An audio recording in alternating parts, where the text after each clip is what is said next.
Bismillahirrahmanirrahim. Assalamualaikum warahmatullahi wabarakatuh. Sebelumnya perkenalkan, nama saya Nur Fadilah dengan NIM 2204045014, jurusan Psikologi Pendidikan dan Bimbingan, Program Studi Bimbingan dan Konseling Universitas Negeri Makassar. Di sini saya akan mempraktekkan modul pembelajaran untuk memenuhi salah satu final saya, yaitu mata kuliah belajar dan pembelajaran. Assalamualaikum warahmatullahi wabarakatuh. Pagi adik-adik, sebelum memulai pembelajaran, marilah kita berdoa dengan keyakinan masing-masing dipimpin oleh Ibu. Berdoa dimulai.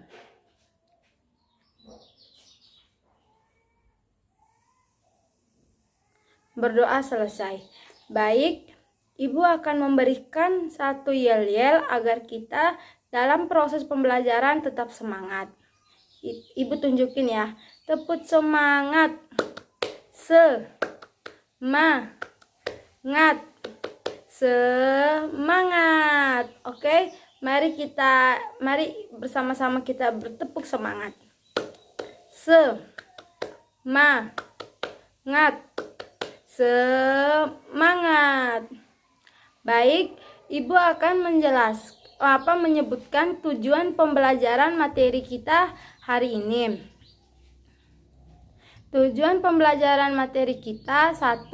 Siswa mampu memahami pengertian dan hakikat pembelajaran yang efektif. 2. Siswa mampu memahami karakteristik pembelajaran yang efektif. 3. Siswa mampu memahami metode pembelajaran efektif di era new normal. 4. Siswa mampu memahami fungsi dan manfaat media pembelajaran. 5. Siswa mampu memahami tipe dan tips efektif dalam belajar. 1. Pengertian belajar dan pembelajaran. Belajar adalah suatu perubahan dalam kepribadian sebagai suatu pola baru berupa kecakapan, sikap, kebiasaan. Belajar pada hakikatnya merupakan suatu usaha, suatu proses perubahan yang terjadi pada individu sebagai hasil dari pengalaman atau hasil dari pengalaman interaksi dengan lingkungannya. Belajar dalam pengertian yang lain yaitu suatu upaya untuk menguasai sesuatu yang baru. Konsep ini mengandung dua hal. Pertama, usaha untuk menguasai. Hal ini bermakna menguasai sesuatu dalam belajar. Kedua, sesuatu yang baru dalam hasil yang diperoleh dari aktivitas belajar. Pembelajaran adalah suatu kombinasi yang tersusun meliputi unsur-unsur manusiawi, siswa dan guru, material, buku, papan, tulis, kapur, dan alat belajar, fasilitas, ruang, kelas audio, visual, dan proses yang saling mempengaruhi mencapai tujuan pembelajaran. Sedangkan pengertian efektif adalah perubahan yang membawa pengaruh, makna, dan manfaat tertentu. Pembelajaran yang efektif ditandai dengan sifatnya menekankan pada pemberdayaan siswa secara aktif. Pembelajaran menekankan pada penguasaan pengetahuan tentang apa yang dikerjakan, tetapi lebih menekankan pada internalisasi tentang apa yang dikerjakan, sehingga tertanam dan berfungsi sebagai muatan nurani dan hayati serta dipraktekkan. 2. Hakikat pembelajaran efektif. Dari definisi belajar dan pembelajaran serta efektif, maka hakikat pembelajaran yang efektif adalah proses belajar mengajar yang bukan saja terfokus kepada hasil yang dicapai peserta didik, namun bagaimana proses pembelajaran yang efektif mampu memberikan pemahaman yang baik, kecerdasan, ketekunan, kesempatan, dan mutu serta dapat memberikan perubahan perilaku dan mengaplikasikan mengaplikasikannya dalam kehidupan mereka. Pembelajaran efektif juga akan melatih dan menanamkan sikap demokratis bagi siswa. Pembelajaran efektif memberikan kreativitas siswa untuk mampu belajar dengan potensi yang sudah mereka dimiliki, yaitu dengan memberikan kebebasan dalam melaksanakan pembelajaran yang efektif. Maka perlu dilakukan sebuah cara agar proses pembelajaran yang diinginkan tercapai, yaitu dengan cara belajar. 2. Karakteristik pembelajaran yang efektif. Ada 7 pembelajaran yang efektif. 1. Belajar secara aktif baik mental maupun fisik. 2. Metode yang bervariasi. 3. Motivasi guru terhadap pembelajaran di kelas. 4. Suasana demokratis di sekolah. 5. Pelajaran di sekolah perlu dihubungkan dengan kehidupan nyata. 6. Interaksi belajar yang kondusif. 7. Pemberian remedial dan diagnosa kepada kesulitan belajar. C. Metode pembelajaran efektif di era new normal. Metode pembelajaran merupakan cara yang dimanfaatkan oleh guru dalam rangka mengimplementasikan rencana pembelajaran yang dirancang untuk menjadi tujuan pendidikan. Dengan kata metode adalah cara yang digunakan oleh guru untuk menyajikan materi kepada siswa. Dalam memilih metode, hendaknya perlu memperhatikan dan mempertimbangkan beberapa hal, yaitu 1. Tujuan yang ingin dicapai dalam pembelajaran. 2. Kemampuan dan latar belakang guru. 3. Kemampuan dan latar belakang siswa. 4. Keadaan proses belajar berlangsung. 5. Ketersediaan alat atau sarana. Dalam era new normal, terdapat beberapa metode pembelajaran yang dapat digunakan, yaitu 1. Project based linear. 2. Daring method. 3. Luring method. 4. Home visit method. 5. Blended learning. Apakah ada yang ingin dipertanyakan? Baik, Ibu akan menjawab pertanyaan dari Adik Kokom, yaitu 1. Project based learning itu metode pembelajaran ini dilakukan dengan cara membentuk kelompok belajar kecil dalam mengerjakan proyek, eksperimen, dan inovasi. 2. Daring method itu metode ini merupakan metode pembelajaran dengan memanfaat media internet. Metode pembelajaran ini tidak mewajibkan siswa dan guru datang ke sekolah. Luring. Metode pembelajaran ini dilakukan secara tatap muka langsung dengan memperhatikan protokol kesehatan. Dalam melaksanakan metode ini, siswa diajar secara bergantian atau bergiliran, shift model. 4. Home visit. Home visit model merupakan salah satu opsi metode pembelajaran yang dilakukan di masa new normal. Metode ini sangat mirip dengan homeschooling. Pengajar datang ke rumah siswa dalam waktu tertentu. 5. Blended learning. Metode pembelajaran ini merupakan metode yang menggunakan dua pendekatan sekaligus. Dengan kata lain, metode ini menggunakan sistem daring sekaligus dengan tatap muka melalui video conference. Bagaimana adik-adik, apakah sudah bisa dimengerti? Baik, kita lanjut ke materi yang selanjutnya.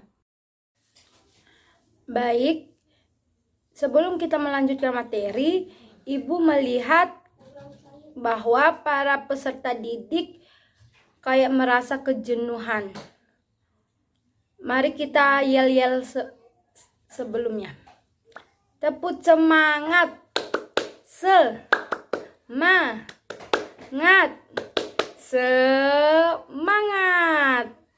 Baik, Ibu akan melanjutkan materinya.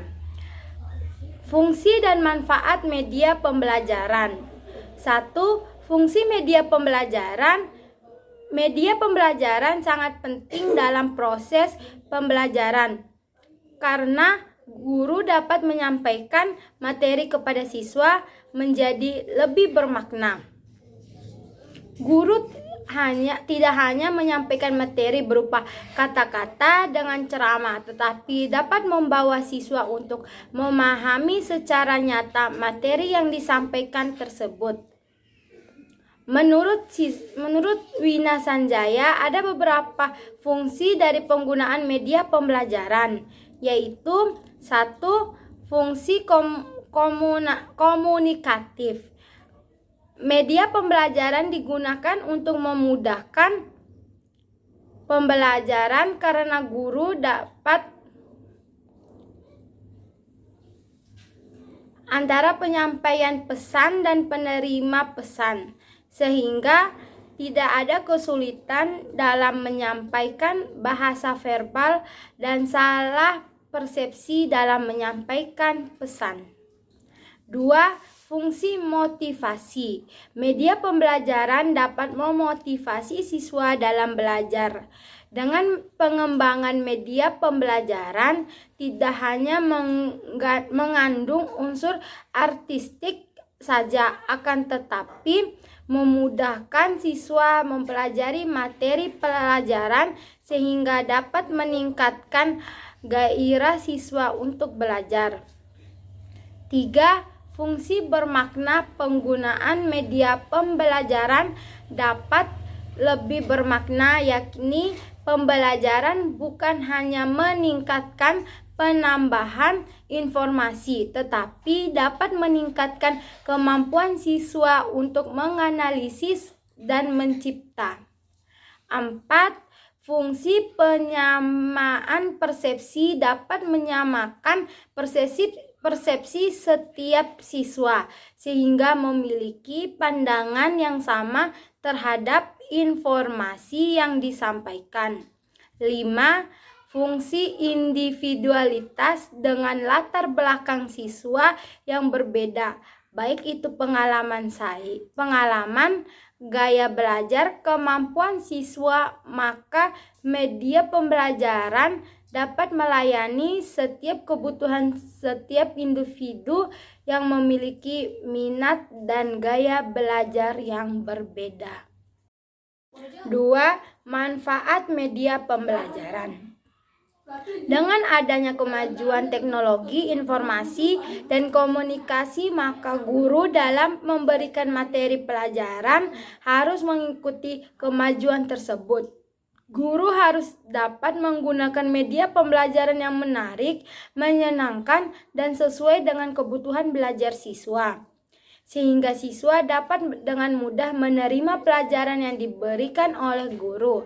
Menurut Narustion, manfaat media pembelajaran sebagai alat bantu dalam proses pembelajaran adalah sebagai berikut. 1. Pengajaran lebih menarik perhatian siswa sehingga dapat menumbuhkan motivasi belajar. 2. Bahan pengajaran akan lebih jelas maknanya sehingga dapat lebih dipahami siswa serta memungkinkan siswa menguasai tujuan pengajaran dengan baik. 3. Metode pembelajaran bervariasi. Tidak semata-mata hanya komunikasi verbal. Melalui penuturan kata-kata lisan pengajar, siswa tidak bosan dan pengajar tidak kehabisan tenaga. 4.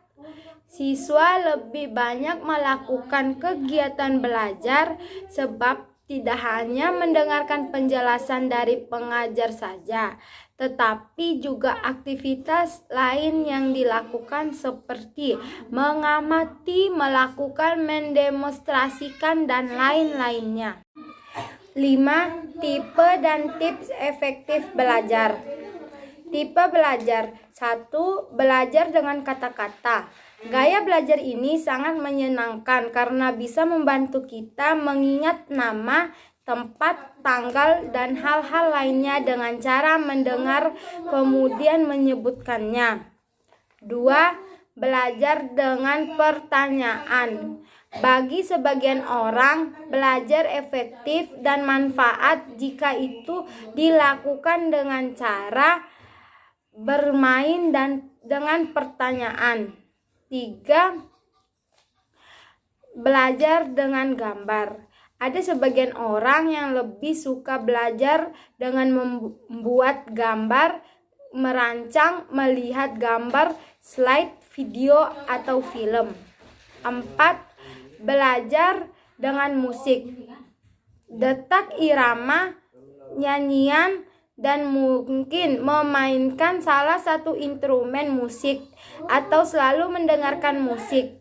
Ada banyak orang yang suka mengingat notaris atau melodi musik. 5. Belajar dengan bergerak.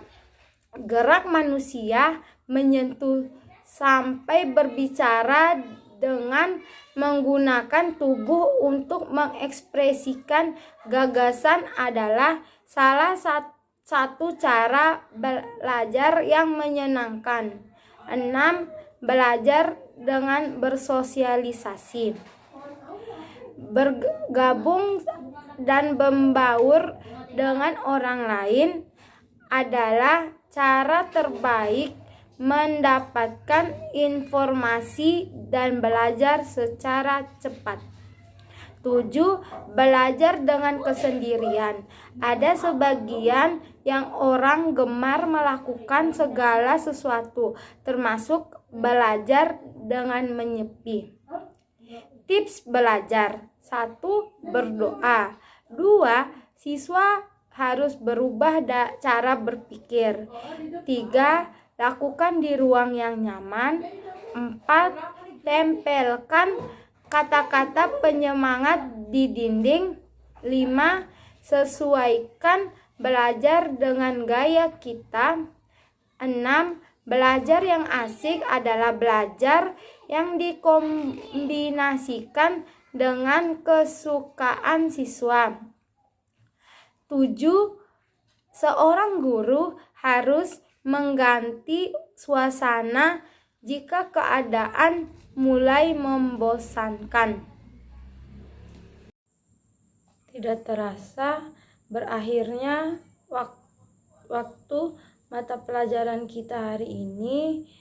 Sebelum Ibu menutup pembelajaran hari ini, Ibu akan memberikan soal latihan. Soal latihannya dikumpulkan di pekan depan. Pertanyaan nomor 1. Apa pengertian belajar dan pembelajaran yang efektif menurut Anda? 2. Apakah kalian lebih menyukai belajar secara daring atau luring? Dan berikan alasan kalian kenapa memilih itu. 3. Sebutkan tips menurut kalian yang memotivasi semangat belajar sampai saat ini. 4. Mengapa kita harus memilih cara belajar yang efektif? 5. Faktor apa saja yang mempengaruhi belajar efektif dan efisien? Sebelum Ibu menutup pembelajaran hari ini, kita akan melakukan berdoa penutup. Marilah berdoa dengan keyakinan masing-masing. Berdoa dimulai.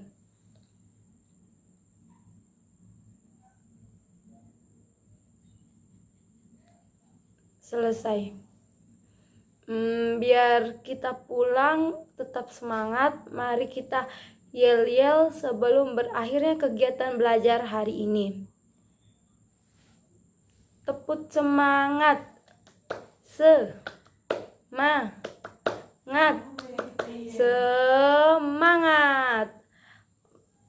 Oke.